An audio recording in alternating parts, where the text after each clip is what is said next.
Hello guys, welcome to smart online Telugu. Friends, ఇవిడలైతే south central railway సికింద్రాబాద్కు సంబంధించిన apprenticeship notification సంబంధించిన ఇంపార్టెంట్ అప్డేట్ అనేది రావడం జరిగింది. ఆ అప్డేట్ వివరాలు అయితే ఇక్కడ చెప్తాను. అండ్ వీడియో నచ్చితే లైక్ అనేది చేసేయండి, అది ఇంకా సబ్స్క్రైబ్ చేసుకోండి ఫ్రెండ్స్.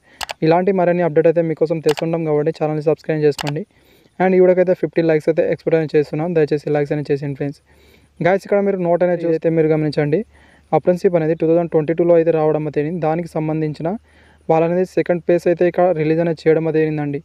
అండ్ గైస్, ఇక్కడ షార్ట్ లిస్ట్ అనేది క్యాండిడేట్ వాళ్ళని చూసుకుంటే టోటల్ అనేది 2027 మందికి అయితే ఇంకా షార్ట్ లిస్ట్ అనేది చేయడం జరిగింది సెకండ్ లిస్ట్లో అనేది చూసుకోండి. అండ్ గైస్, వీళ్ళకు డాక్యుమెంట్ వెరిఫికేషన్ అనేది ఇక్కడ మీరు చూసుకుంటే నవంబర్ 1 నుంచి నవంబర్ 3 వరకు అయితే ఉంటుందని ఇక్కడ ఇవ్వడం జరిగింది.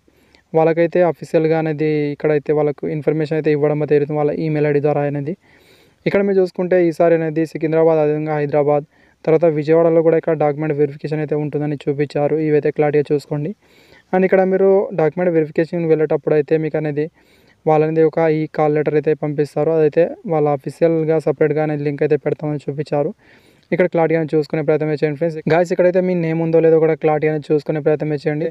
ఇంతకుముందు ఫస్ట్ ఫేజ్లో చాలామందికి అయితే వాళ్ళని షార్ట్ లిస్ట్ అయితే చేయలేరు. అదేవిధంగా చాలా వేకెన్సీలు అనేది ఖాళీగా ఉండడం వల్ల సెకండ్ లిస్ట్ అనేది రిలీజ్ అనేది చేయడం అయితే జరిగిందండి. దీంట్లోనే మీ పేరు ఉంటే కింద కామెంట్ చేసే ప్రయత్నం అయితే చేసేయండి. అదేవిధంగా ఇక్కడ మీరు చూసుకుంటే మీ ఈమెయిల్ ఐడి ద్వారా కూడా మీకు ఇన్ఫర్మేషన్ అయితే ఇస్తారు. టోటల్ అనేది ఇక్కడ మీరు చూసుకుంటే 2027 మందికి అనేది ఇక్కడ షార్ట్ లిస్ట్ అనేది చేశారు. అదేవిధంగా ఇక్కడ మీరు మెయిన్గా అనేది ఇక్కడ మీరు గమనించండి ప్లీజ్.